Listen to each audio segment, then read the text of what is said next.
I met Neil Tibbott, goodness, 20, 25 years ago? Somewhere in that range, roughly, yeah. We found out that we had a common vision for a whole bunch of things, including leadership development. Neil conducted some seminars that I was a part of, really helped me on some leadership issues. Became friends, kind of lost touch with each other, and then I found out he was on the Edmonds City Council, and then we moved from Kirkland to Edmonds a year ago in August, and Neil lives about 2 minutes from our house. Pat pointed out your house the other day. That's walking. That's walking. I don't need to drive, right? 2 minutes walk. 2 minutes walking. So I can show up spontaneously for dinner? Is that how that works? That's how that works. Okay. Hey, Neil's done a variety of things. His focus really is leadership development. He has done that in a number of different cities around the state. So it's very exciting to have him come and share on the art of neighboring. So welcome, Neil. Well, I don't know exactly how John and I arrived on the idea of talking about neighboring. We met down at the Louvre and discussed probably coffee beans and other things like that, and realized that we had a common interest in neighborhoods as well. But I've been looking forward to coming here and being a part of this group for several months, and I'm very pleased to be here with you. I do have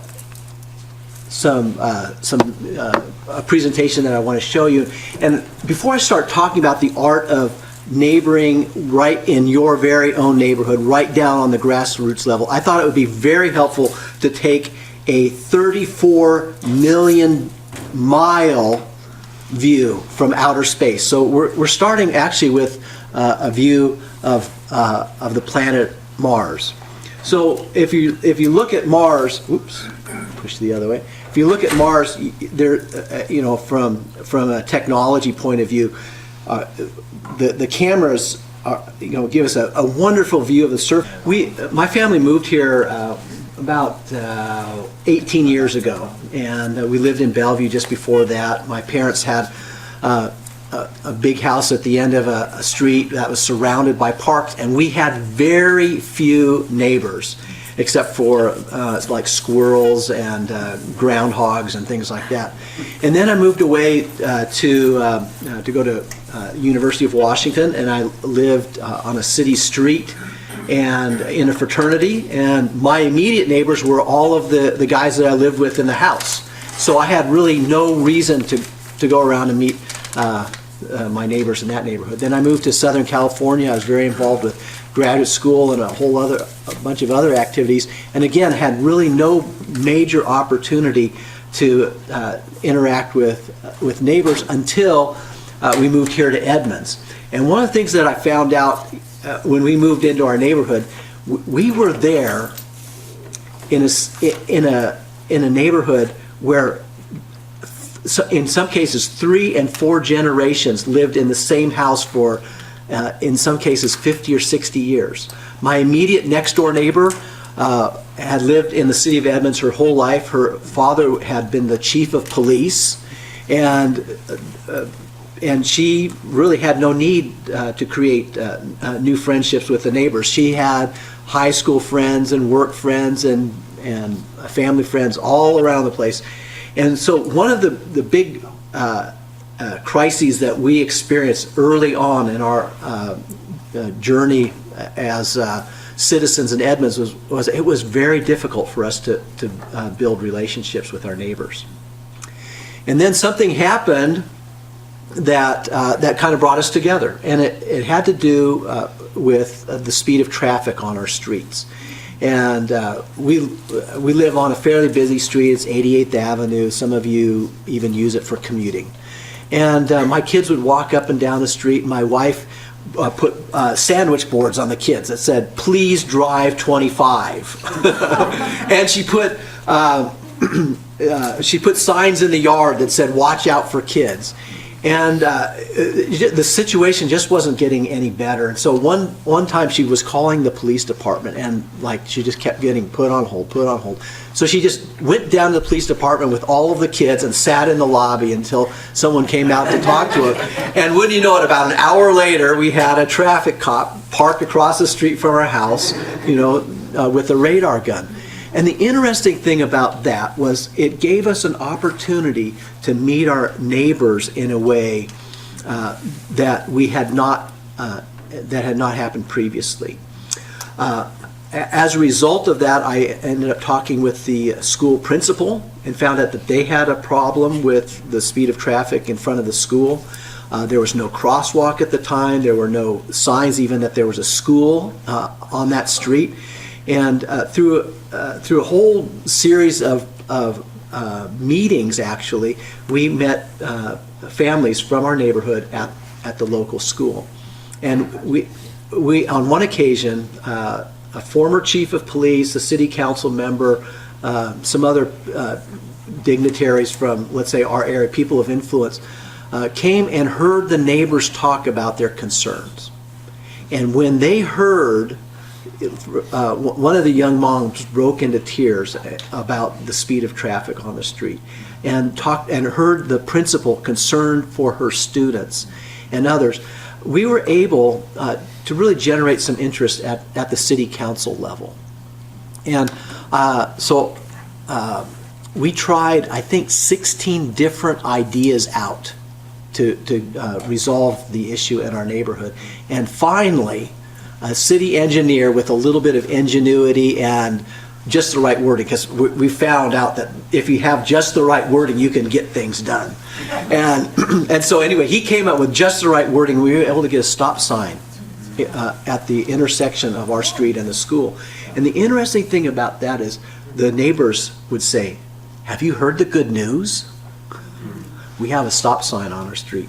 Have you heard the good news? The kids can cross there without having to fear for their lives."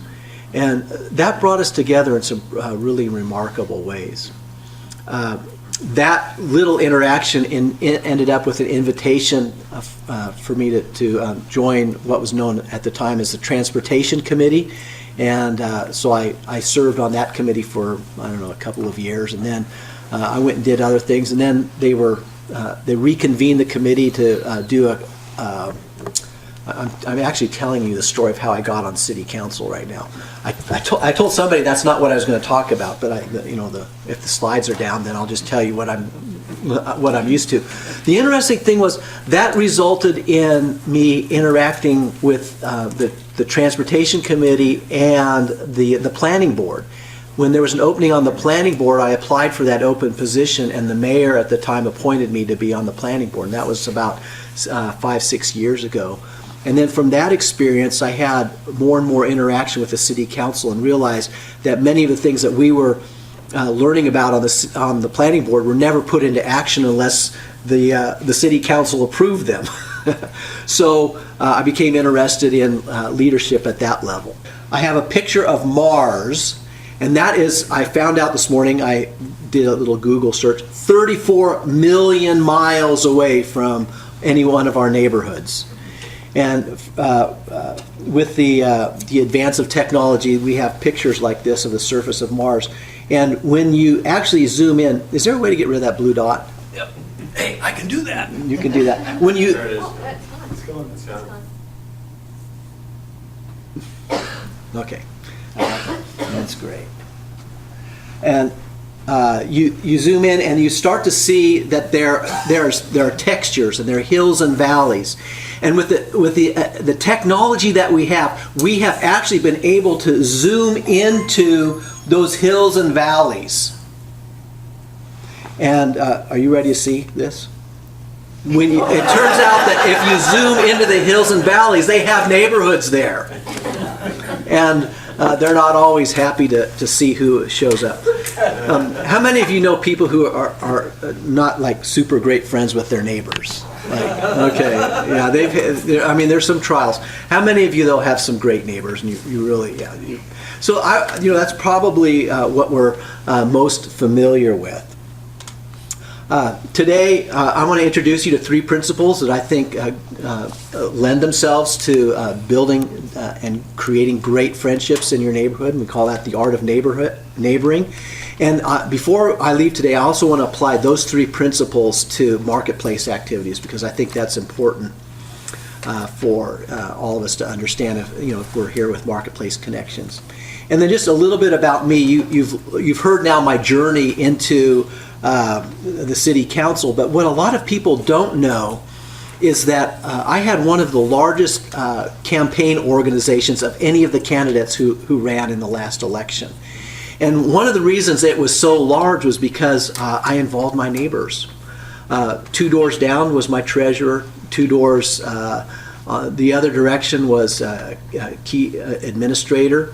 At the end of the block was the sign coordinator, and then a lot of my neighbors helped in a whole variety of ways, including making financial contributions, knocking on doors, and helping out in just dozens of ways.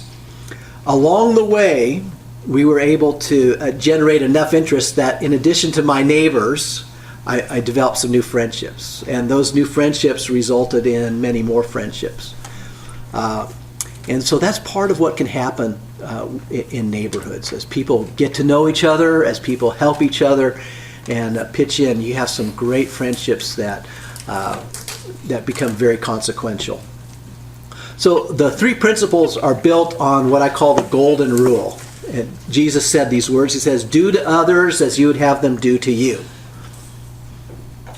My kids' Bible says, "Treat others the way you want to be treated." Right. I really like that. Treat others the way you want to be treated. And so the 3 principles that I want to share start with this one, the chainsaw principle. When we moved into our house, we had a cherry tree on the corner of our property that was leaning a little to the right over the street. And one morning I was out there, it was kind of a cloudy, damp day, and I was looking at the tree, and my neighbor immediately to the west came out and was looking at it with me. And I didn't really know what to do about this dead old cherry tree that was beginning to lean over the road. And I told him, I said, I just don't know what to do about this. And he said, "Would you like some help?" I said, "I sure would." So what do you have in mind? He said, "I'll bring out my chainsaw." So both of us went and got changed. We came back out. I mean, all that took like 10 minutes, and he came out with this giant chainsaw. I mean, it was massive, and he had that thing cut down and laying in the street in just minutes. And then the next hour, we just chopped it up and piled it up, and I had firewood for a whole year. And the best thing about that was, one, it solved my problem, but it also solved his problem, because he was concerned about the tree falling across his driveway. It gave me firewood for the whole winter, and it essentially relieved the neighborhood of an eyesore. So applying this principle, the main point is that we can often lead with a need. If we want to develop friendships, a lot of times we can lead in developing a relationship by presenting a need. How many of you have ever gone next door across the street to borrow a cup of sugar or an egg? Okay, well, if we learn to ask specifically, we can often solve a problem, and our neighbors are glad to help us with that. In our case, if a neighbor across the street, especially the one across the street, when she comes over and asks for some eggs because she's baking something, that usually turns out really well for us.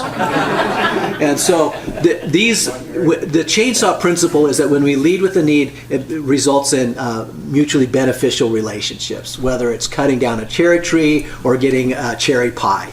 Either way, it works out great. Second principle is this. It's the barbecue principle. You've already illustrated it. We happen to live on a busy street, as I've already mentioned, and my wife, when we first moved in, started having garage sales, and some of her friends would bring their stuff over, and when the weather kind of got a little bit nicer and everybody was clearing out their garages, we'd have these garage sales. Well, on one occasion, the ladies were standing around in the driveway, and I think they were having so much fun just kind of running their sale, that they said, we should have a neighborhood barbecue. And we should have it at your house. So we said, fine, let's set up a barbecue. Well, like this is all impromptu. Like that night we had a barbecue. People brought stuff. We set up games in the backyard for kids. It overflowed on the street, but that's not a problem because it's one of those private streets with 4 houses on it. The kids, we didn't have to send them out onto the busy street to play. It worked out really well. Well, so now almost every year we have some kind of barbecue or wine tasting or fondue party or something. And a lot of times it ends up at our house because we just happen to be on the corner where a lot of these things happen. And the principle here is to create intentional gatherings. If you want to develop relationships around your neighborhood, it's really helpful to put it on your calendar. That's kind of like a first step. And then involve other people. This is not something that you want to be doing all on your own. Handing out flyers, bringing meals, helping set up tables. These are all things that other people can share, and it's a lot of fun. And the result really is lasting relationships. And one of the kind of the side notes to this is it's not just your immediate neighbors, because what's happened in our neighborhood is we invite a neighbor, but they invite then another neighbor. So they're several houses away. We have had situations where neighbors from 3 streets over end up coming to the barbecue. We have never seen them in our life. We probably will never see them ever again walking down the streets because they live several houses over, but they came because they got an invitation to the barbecue. So that's the barbecue principle, is create intentional gatherings where people come together. And I know this isn't a new idea, so what are some of the kinds of gatherings you've had in your neighborhood? This is the barbecue principle, but it can apply to a lot of different things. It can apply to a Seahawk party, for example. Well, remember, we have a block party, the whole neighborhood, like 70 homes, and so we take the whole street. Yeah. And set up tables in the middle of the street, and we have 40, 50 people attend. Uh-huh. One year, as a newbie, I signed up to do the games, so they were just kind of freaked out about that. But they were really intergenerational. It was a lot of fun. And I'm glad to share the game ideas if you're interested in doing something like that. Great, yeah. So games get people involved together. How about some other ideas? What else have you done besides barbecues? Yeah, Jack? Well, when we have someone new move into the neighborhood, we'll have them over for dinner and then invite the neighbors that are around them to join us as well, so we get to know each other. Great. And that would have helped us a lot when we moved into our neighborhood. We had to wait for a speeding problem. Yes? Well, we were the recipient, not the doer, because we've moved recently, but one neighbor brought a beautiful bouquet of flowers and said, you should go to the Edmonds Saturday Market, it's so wonderful, and that's where we got these, and another neighbor brought cookies, and it made us feel really welcome.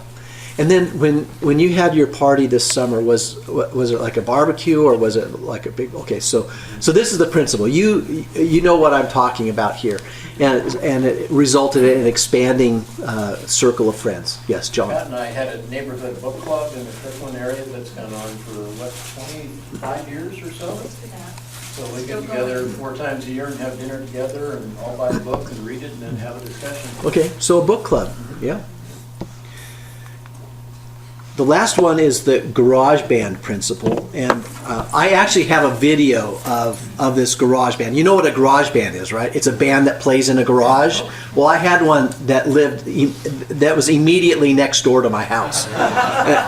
This was not in Edmonds, this was in California, and I wish this video worked because it's more than worth 1,000 words. But let me just put it this way.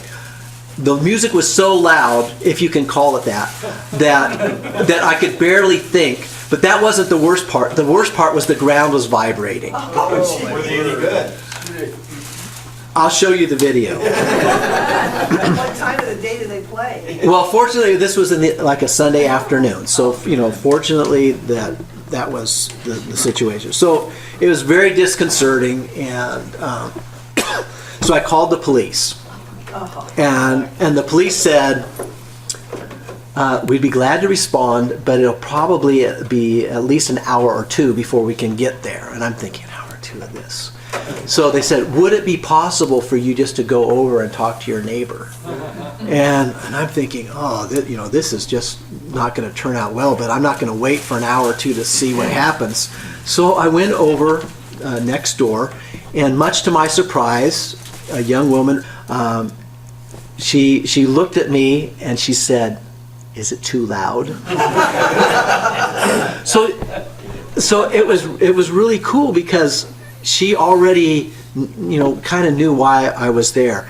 And she went into the garage, she told the guys, they invited me into the garage to show me what they'd done. I mean, they had like mattresses and egg crates, like plastered all over the place. But, what can you do when it vibrates through the ground, right?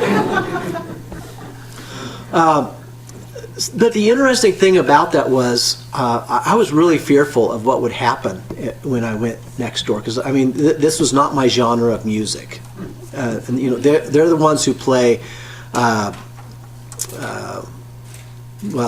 nightclubs in LA. But we got to be friends, and he would invite me over when the band was there, when they were having their shoot the breeze sessions. I got to talk with him over the fence, kind of like Tim, neighbors do over. He could see this much of me. And on one occasion, I just mentioned to him, I said, "I haven't seen your wife around," and he said, "Yeah, no, she's split, but she left me my daughter." And that resulted in more conversations and being involved in each other's lives. So over time, we actually developed a pretty significant relationship, and I hate to think what would have happened if I had waited for the police to show up and handle that situation. But I bravely took on the responsibility of going and solving the problem myself. And the interesting thing is, after living here, he is the one neighbor I still have contact with. He has offered to come up here and help me with my work in this neighborhood and come visit me in the Seattle area. So that's the kind of thing that can happen when you kind of get over your prejudice and preconceptions and go after it. So there we go. So the point is, we need to set aside our prejudice and preconceptions. And it's so, we have so many of them, right? He's too old, they're too young, we can't invite them to a barbecue because they wouldn't like the food we eat. The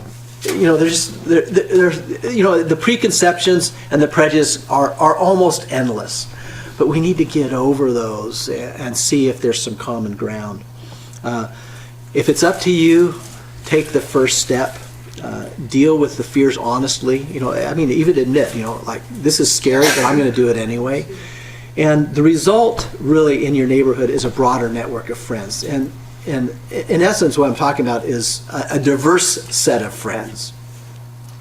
My wife currently is meeting with a single mom next door. She has 3 college-age kids. Her husband passed away a number of years ago. And they have struck up just a fantastic relationship around activities that they enjoy doing together. And yet her life and her work is very different than my wife's, but they've struck up this relationship that's become very meaningful. So that's the garage band principle. So just kind of a quick recap. The chainsaw principle, lead with your need. Barbecue principle, create gatherings. And a garage band principle, set aside your prejudice to see things happen. And under these are all under the banner of what Jesus said: treat others the way you would like to be treated. So how could this possibly apply to some marketplace applications? The first one is build mutually beneficial relationships. Our businesses should not just be about the transaction that happens, an exchange of money for goods, right? it needs to be mutually beneficial, and that moves it from being a transactional relationship to a transformational relationship that's a benefit not just for your business, but the many, many relationships that a business can affect. Neighborhoods exist in businesses. James runs the bookstore, and his bookstore is a gathering place for people, and it has an influence not just in his store where people gather, but the numbers of other owners who are around there. And at our table, he was talking about the way the relationships are growing between business owners. That is a transformational relationship, and we, as neighbors, we can build that mutually beneficial part of our connection with one another. The second one is plan strategic momentum builders. Most of you who have been in marketing and sales know that if you would put on your calendar over the course of the year, whether it's a sale or an event, or in some cases even a service project, it's a great way to bring people together, but it's even a great way to bring friends of friends of friends together to become acquainted with your business and to become acquainted with what you're doing in the community. So plan strategic momentum builders. And one of the keys there, if you're running a business, I've started several businesses, and one of the keys there is to put the date on the calendar and work towards it, and don't take it off for any reason whatsoever, except for maybe, I don't know, a hurricane or something like that. But work towards those dates. And then the third one is move beyond fears and excuses. I know when I was running a business, there were times when I had opportunities to do either a project of a scale that I'd never done before. It's like way bigger than I ever thought. And I needed to overcome the fear of doing either something much, much bigger than I was used to, or overcoming the fear of having to learn a new skill set in order to take on new business. And yet I found that if I'm able to break through my preconception, or in some cases break through my prejudice for not marketing to another client group, if I don't break through that, I also shrink the potential of my business. And so if you want to be effective in your marketplace connection, I really find that when we confront those fears and preconceptions, we can actually move into a more successful realm.